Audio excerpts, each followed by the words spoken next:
Why, everyone? It's Squeeze Leyton. My name is Leyton, and I am delighted to join you from Stolo territory today, everyone, where I've had the great opportunity to learn both from local elders and scholars and also Stolo scholar Joanne Archibald, who works with us at UBC. This is the information meeting for the Masters in Education and Curriculum Studies, called Practitioner Inquiry and Place Conscious Pedagogies. I can tell just by the title that you want to come. Well done, everybody, for coming to the info meeting. This cohort starts, we say August 2026. The exact dates, as will be revealed as we go, actually cheat back a little bit into July, folks. So stay tuned for the exact dates as we slide along. And this program takes place over 2 years in one term. And we come together in the summer in Nelson, British Columbia, and we're online during the year in the September to December semester, the January to April semester, and even the May-June semester. And this is a UBC Faculty of Education program, and it is administered by the Office of Professional Learning. Kelvin, did I get the new name right? I'm growing, everyone. I'm growing.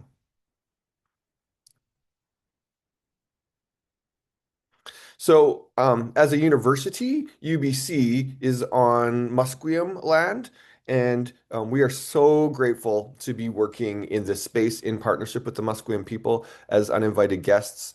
And the when we're doing the in-person learning in Nelson, that is Sinixt territory, everyone. And the Sinixt have been so gracious and grateful, which they do not need to be considering they were declared extinct in 1956. But it's part of our work as holding a program there to be working in partnership with the local nation. Here's our agenda. Come on, people. Feel the excitement. I'm going to talk a little bit about the program structure, which is kind of like probably on one hand what you're really interested, like how does this program work and what are we doing? But then Kelvin's also going to talk about the application and admissions process, which is like the nuts and bolts part, which maybe you're not as excited about, but is really important, my friends. We have a little time for a question and answer at the end. Okay, here we go. Feel the excitement on the next slide. So I see that it says August 2026 because when we planned the program, that's what made the most sense. But our actual start date, people, for all leagues, is on this piece of paper. It's July 27th, everybody. So we would come together July 27th to 31st. So that's Monday, Tuesday, Wednesday, Thursday, Friday.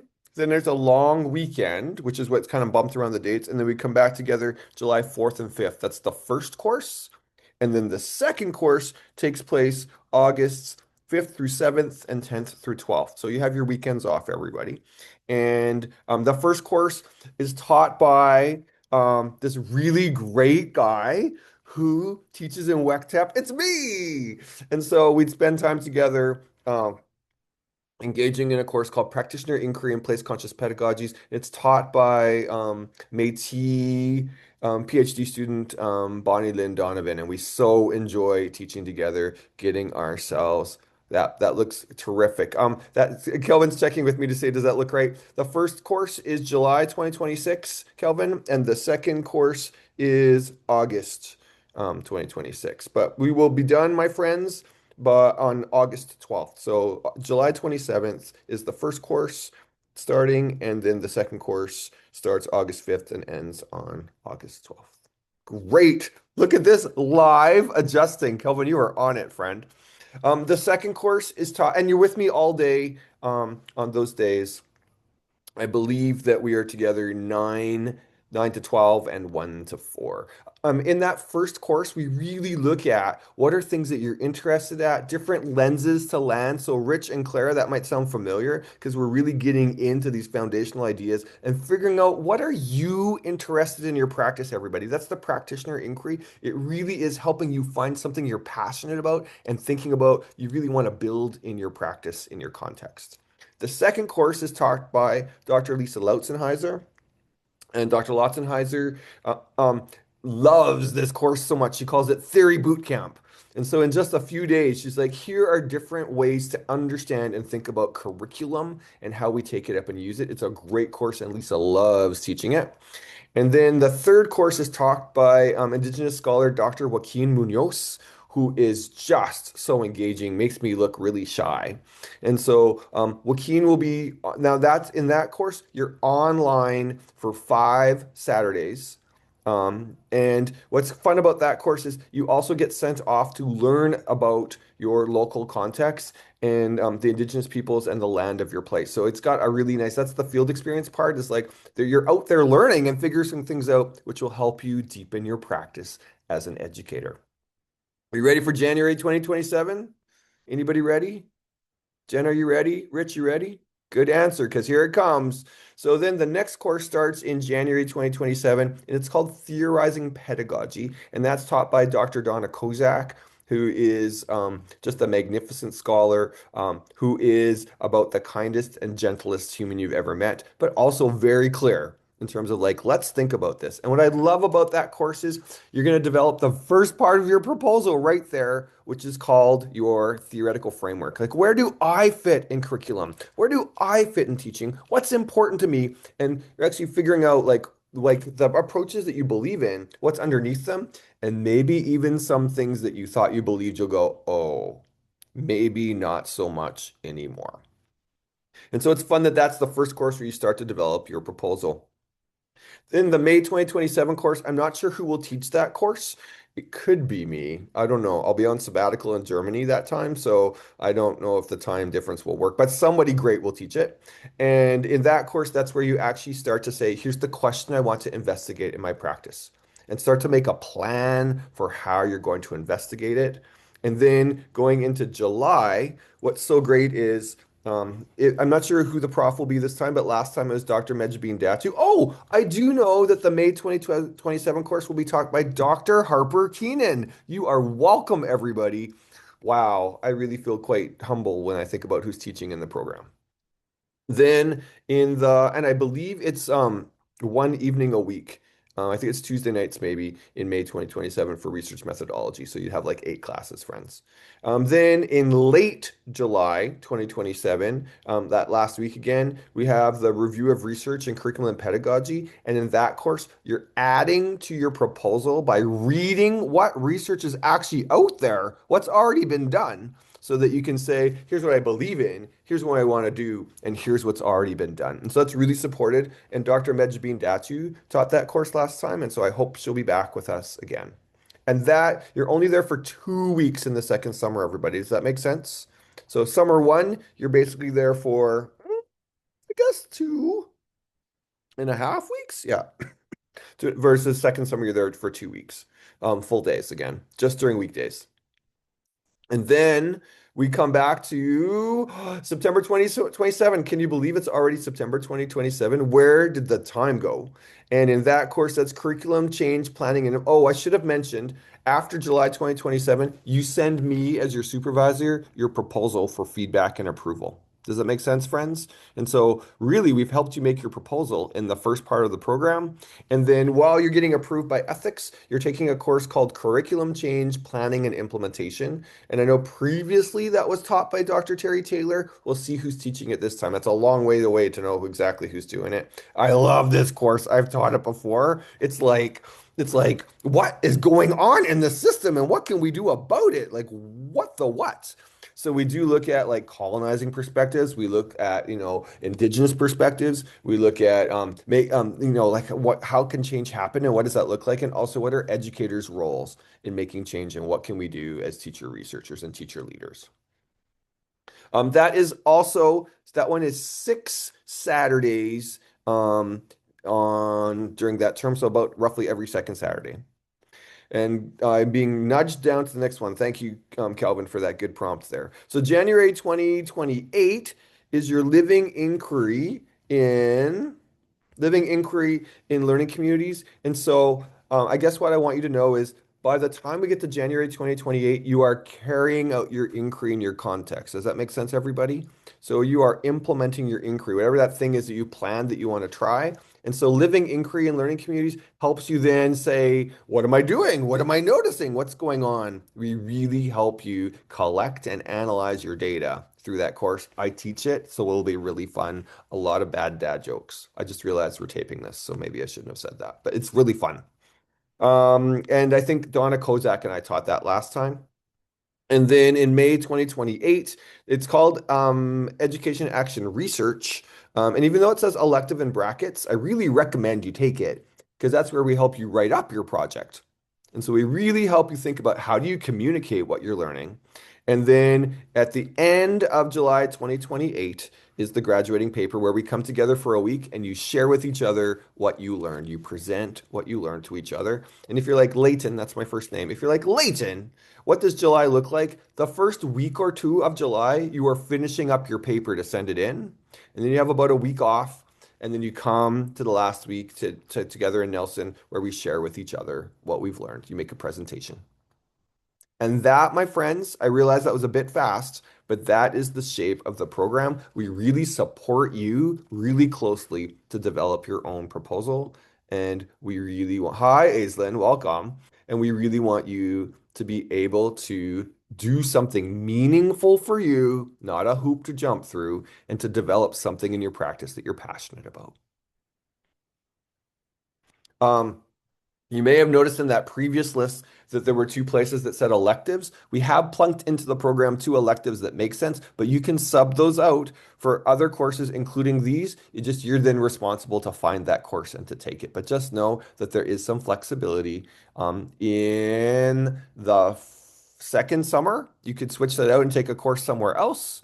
And then right before we write up our proposals, but it really helps to take that course to get that help to write up your proposal. And on the next slide will be revealed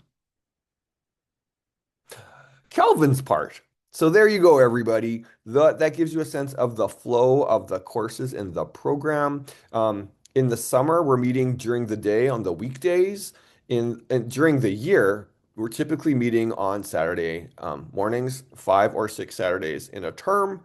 And except for in the May, June period, where it could be we decide as a cohort, but often that group meets like on a Tuesday night, just because that makes sense for people.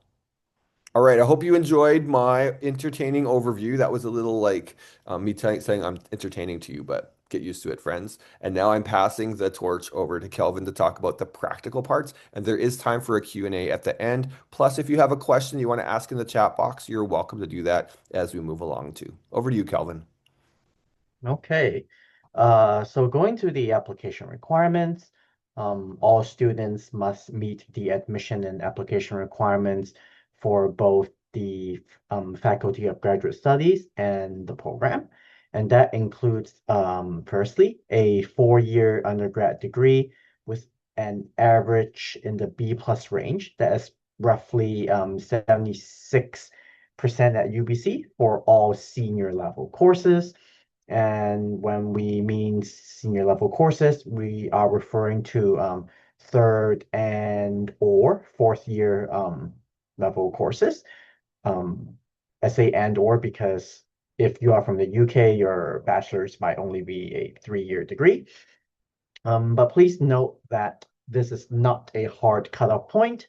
If your GPA does not quite meet this criteria, um, if the rest of your application is still strong enough, Leyton may submit a special case rationale to still recommend you for admission to UBC grad school, basically. And if your degree is from China, the 76% is actually probably closer to an 80 to 85% under the PRC grading scale. Also, preference will be given to those with 2 years of teaching experience, those with equivalent engagement with schools, local or international communities, NGOs, and other related activities that can demonstrate academic interest in the area of study. So basically experience showing why you might want to do this program and what you've already done related to this program. We are also looking for a 600 word statement of intent that outlines your experience and interest in practitioner inquiry and place conscious pedagogies and how this program supports your professional goals. We'll also ask for 3 letters of recommendation. So these are your reference letters. And they should include people who can speak to your experience and interest in the topic, and also your academic capabilities and potential to complete a full graduate program. And also we'll be asking for a resume or CV. So please understand that this is a resume or CV for the purpose of applying to a graduate program. So there is no need for you to limit yourself to the traditional 1 or 2 page format that most job resumes are.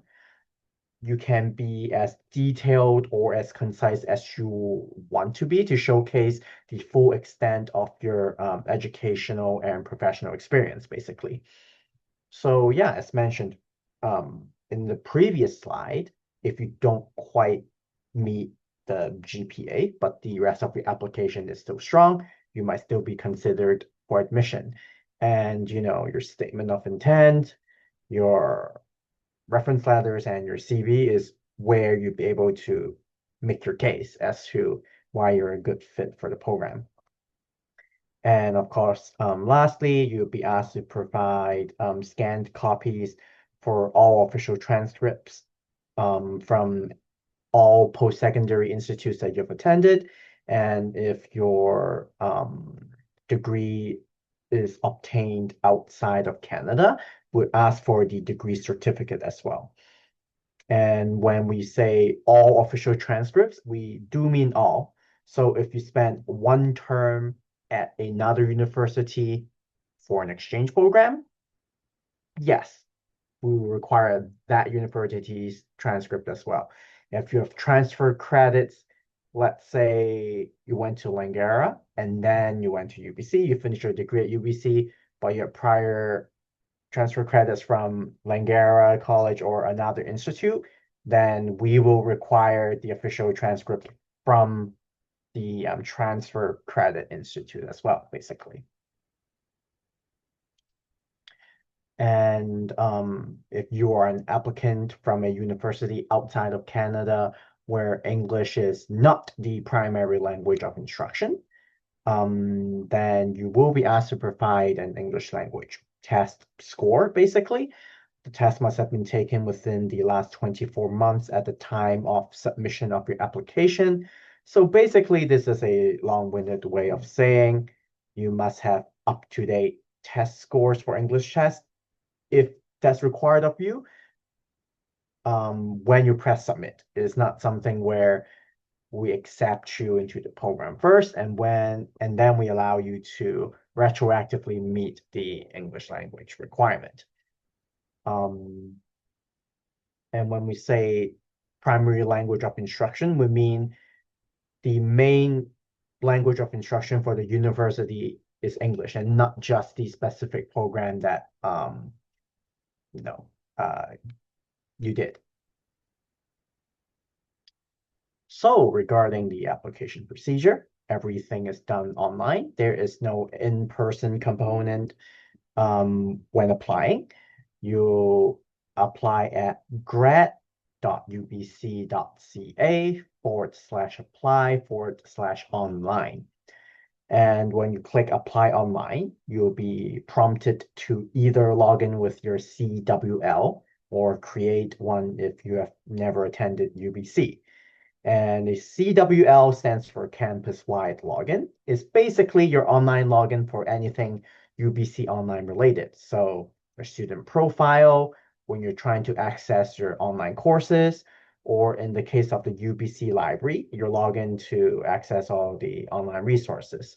So yes, even though you are in a online and part-time program, you still have access to all of UBC Library's resources all of its online catalog, and you can also obtain a library card basically for if you're ever in the area and on campus, you'll be able to access all those resources.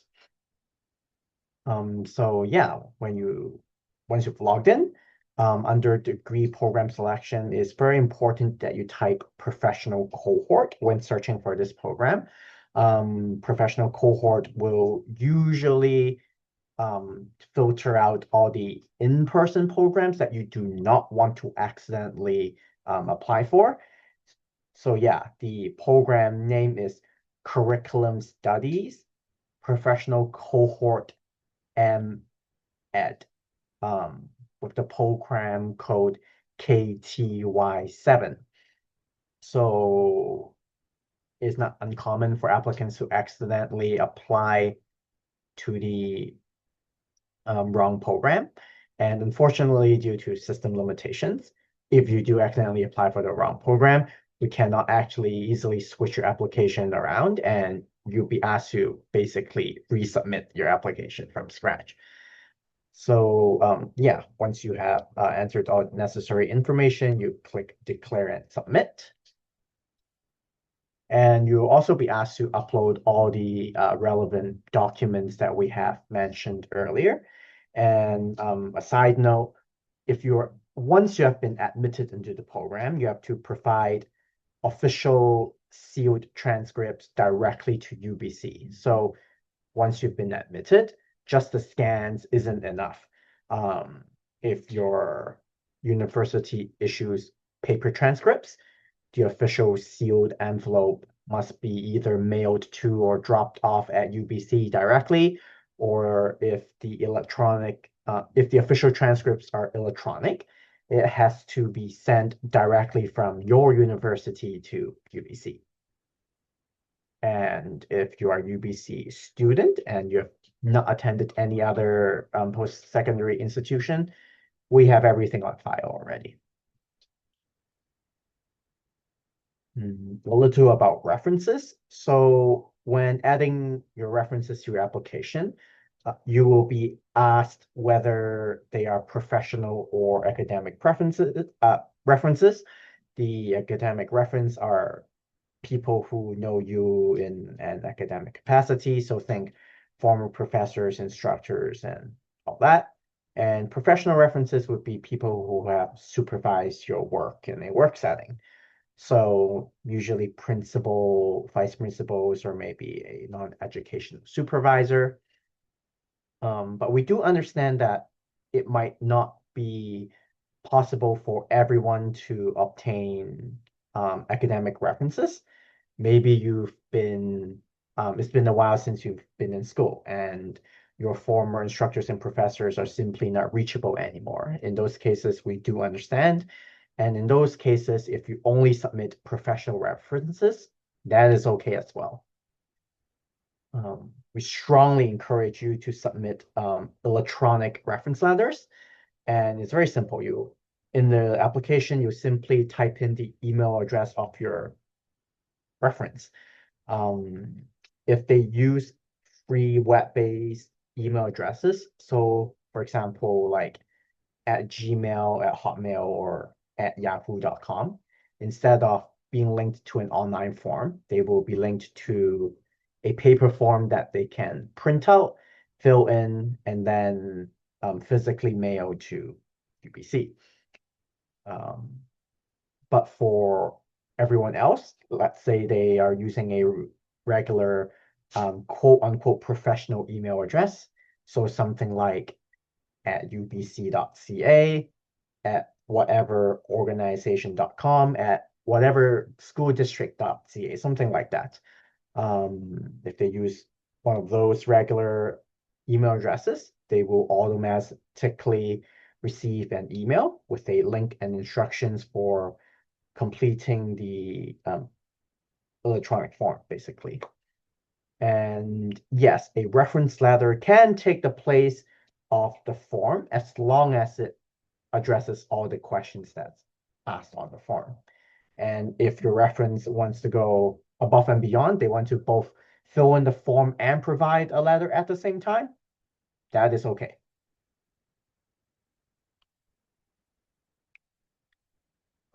So yeah, if your reference is going to be sending in a paper form, please make sure they put the cohort code KTY7 in the reference form, and their signature must be on the sealed flap of the envelope. So if I can find an example. On the flap right here, they have to include their signature. So this is basically to prevent academic reference fraud, which has happened before. So yeah, if they're sending in a paper reference, you can send it to the address that's shown right here, and you don't have to write it down. It will also be included in their instructions that they receive.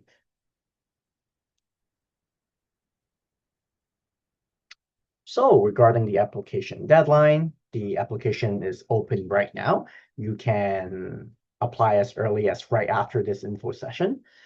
The application deadline is for March 15th, 2026, with the document deadline being March 29th, 2026. So basically, as long as you submit and pay for your application by March 15th, you have all the way until the 29th to upload all relevant documentation or have them arranged to be sent to UBC.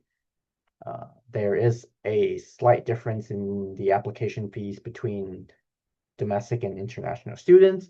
And in the case for UBC, if you're not a Canadian citizen or a permanent resident, anyone else will fall under the international applicant slash student category.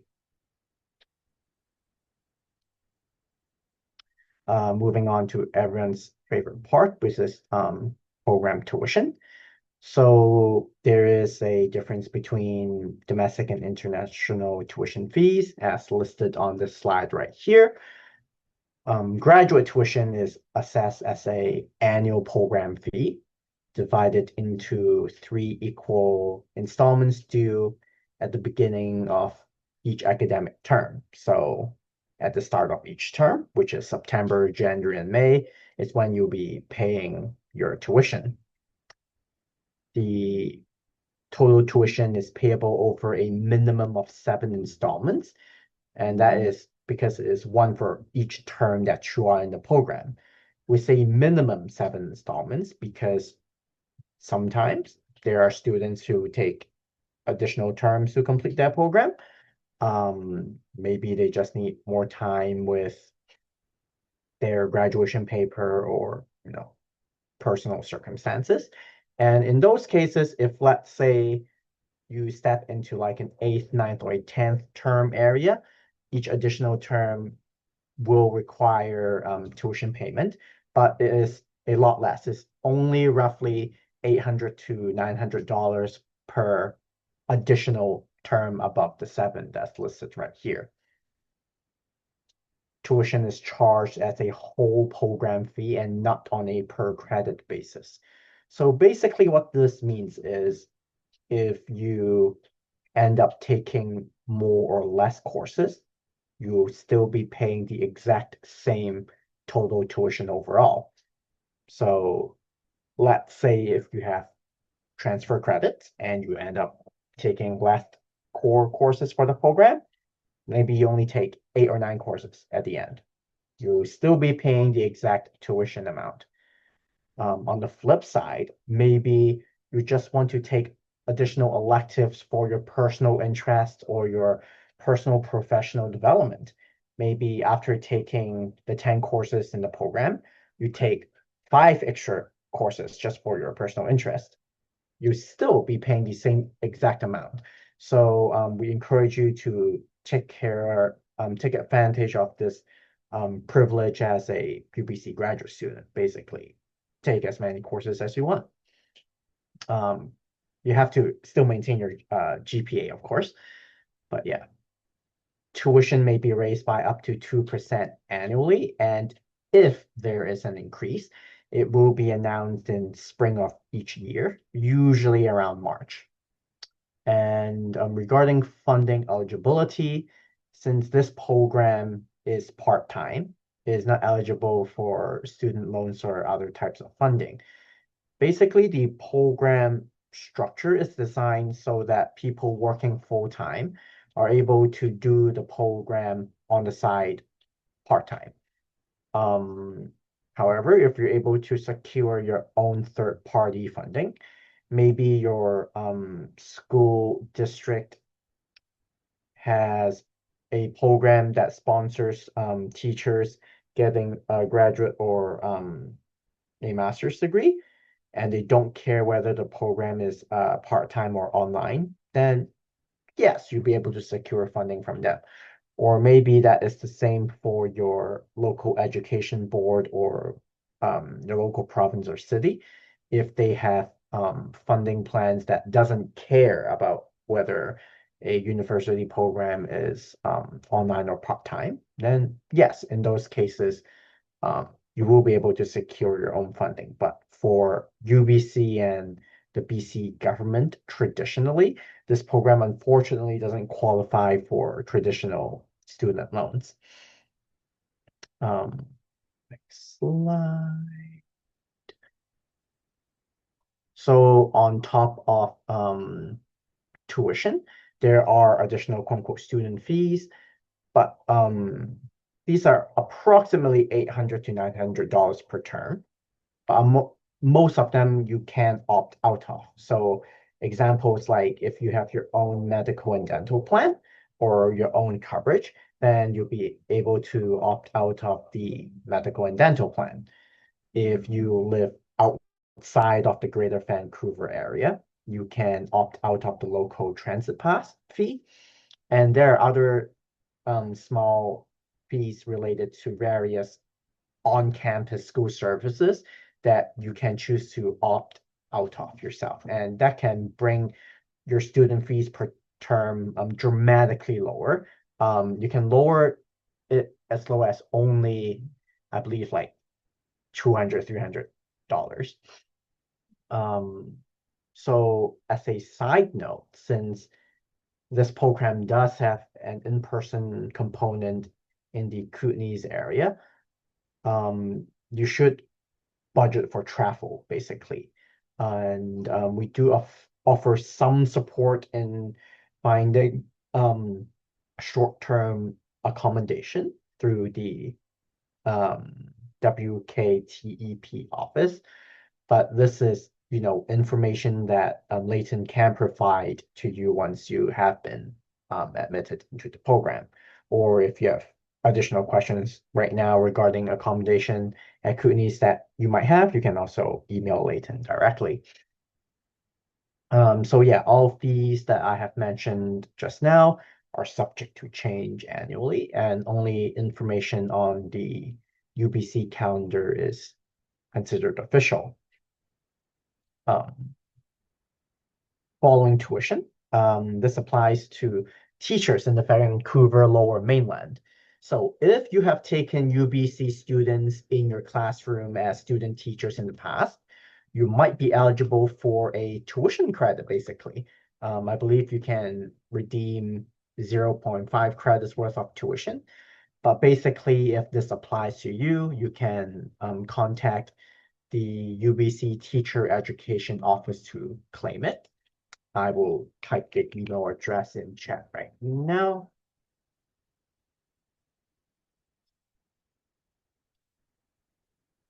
So that is the end of the admissions and applications session. Now the floor is open for Q&A. If you have questions about the structure of the program, you can ask us.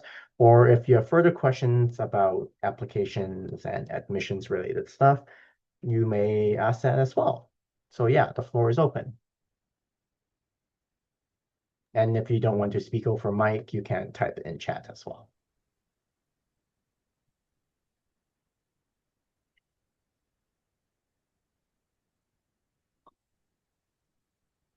All questions welcome.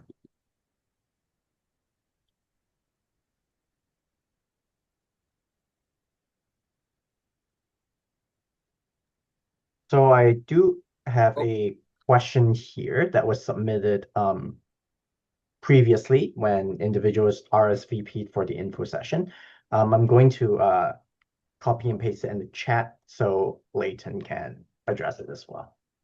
thanks, Kelvin. Rich, do you want to ask your question? I saw your mic come on. I was just wondering about the general size of the cohort. Does it just depend on who all applies? Like, do you have a maximum or? All Thanks, Rich. All the previous cohorts have been approximately 20 to 24 folks. So I think I would anticipate at least 16, and we seem to always have about 20. So you know, all are welcome. Okay, here comes our question in the chat. But the first one comes from Karen, actually.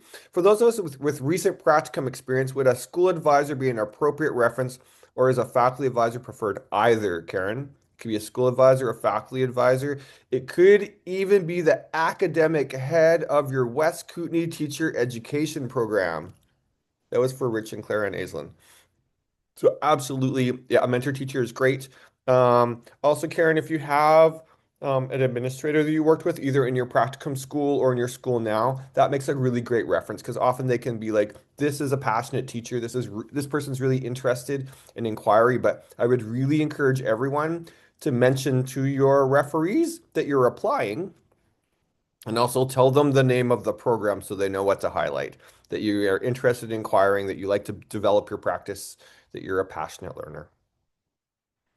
Let's go to Kelvin's questions that he received ahead of time. How many weeks are in person in Nelson each summer, and how often do the online classes during the school year meet? Can you continue teaching full-time while enrolled, or is it reduced workload recommended? Great questions, whoever submitted them. So first of all, the first summer we are together, July 31st to looks like August 4th is the first course. So July 27 to 31 and August 4, 5. And the second course is August 5 to 7 and 10 to 12. I believe I have that right. And so that really just helps us think about how it's essentially 2.5 weeks first summer. And then the second summer, it's 2 weeks, not even quite 2 weeks. It's more like 9 days. And then the third summer is just 1 week. And then the online classes are typically roughly every second Saturday morning. And then it's built for full-time teachers, everybody, full-time educators. So it really is meant to be doable. And roughly, you're prepping during the ones during the year, you're doing about the same amount of preparation that you have for class time. So I'd be prepared for like, an hour and a half or 2 hours of prep for each class on the weekends. But during the summer, it's a little faster, everybody. So you're off reading an article or two for the next day. But it's for practicing teachers. It's all built around your schedule, folks. And then what do I see, friends? Will there be opportunity for inquiry projects, curriculum development that will benefit our classrooms? Yes, that's the point, friends. Yes, the whole point is developing something in your practice to make a difference for your students, but also that you're passionate and interested in creating. It is all about you engaging in inquiry to deepen where you're at now in a way that really makes a difference. We'll support you to do that. And it's probably the program will push you a little bit to think about things or discover things in ways that you maybe haven't considered them before.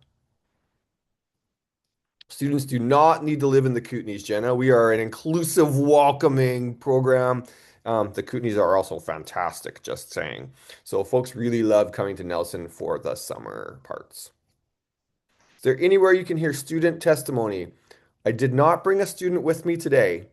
But we have had wonderful experiences with folks doing their work. Their projects are really quite different, Jay Cook. So, for instance, Shameen Porshafani did an inquiry around teaching math for social justice with her grade 4 or 5s, focusing on attending to the local area near her school in Salmo. Jesse Halton did a project looking at Indigenous leadership and interviewed Indigenous leaders around the province.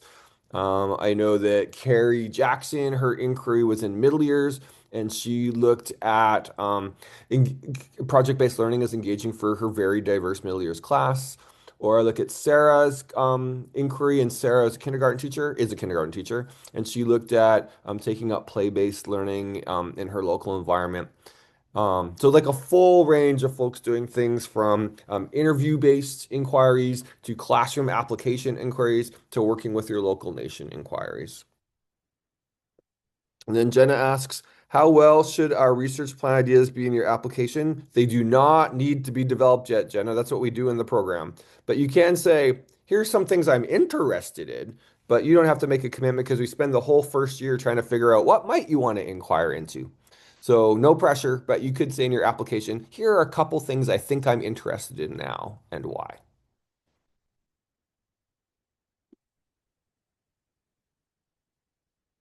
Karen says, is it suitable for elementary and secondary from yes, Karen, we're about equal parts. Actually, we're about 40% elementary, 40% secondary, and 20% other folks in education. So we have like nursing faculty from Selkirk College in the cohort. We have Indigenous community educators in the cohort. So some nice diversity, but we have pretty equal numbers in terms of elementary and secondary. And the instructional team similarly ranges from elementary to secondary in our backgrounds.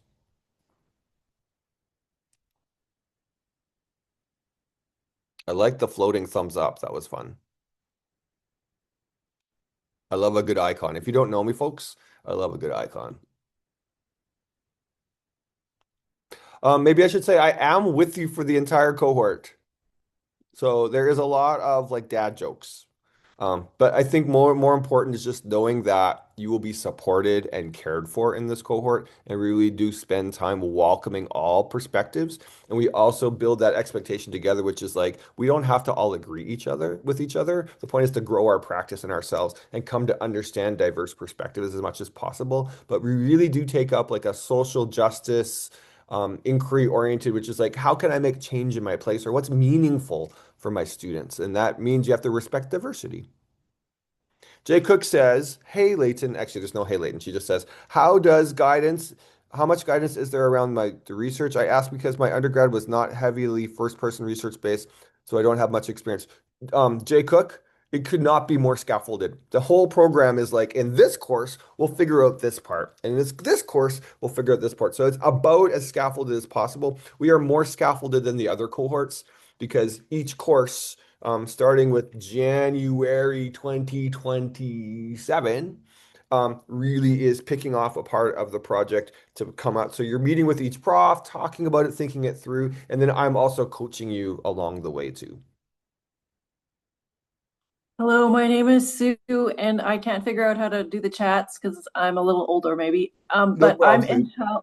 I'm in child care. Yes, Does that make sense in this context? you bet. We've had childcare educators, we've had college educators. Yeah, we're welcoming to everybody who's doing education work. Thank you. Come on down, Sue. I will say that across our team, we have some early childhood prof folks, we have some secondary folks and middle secondary like me, but together we all have a lot of experience supporting folks no matter what grade or age group you're working with in terms of developing your research projects and offering examples.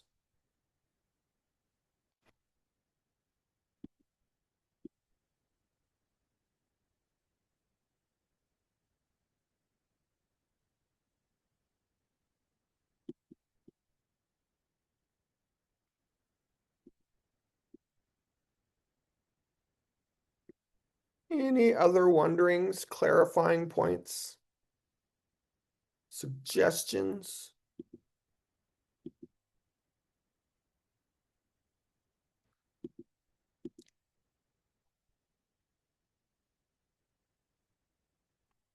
You can ask me academic questions. You can ask me any questions, everybody. You can also email application questions to Calvin, who will talk about anything or support you in thinking about like, do I need this or does this qualify? And there are those email addresses in the chat box. Friends, are we really done 10 minutes early? That is remarkable. Enjoy it.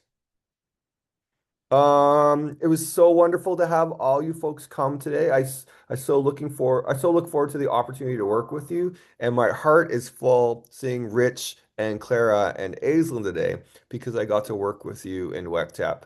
And so just know, folks, that we work really hard to create an inclusive space where you can dig into your work, think about what's going on, get a broader perspective and an understanding of the diversity of approaches to education, and to figure out something that you can do in your research that will really fill your cup and help you grow, not just as an educator, but also in terms of support the context or the students that you're working with. Thanks for coming. I'll stick around for a few minutes in case you have extra questions.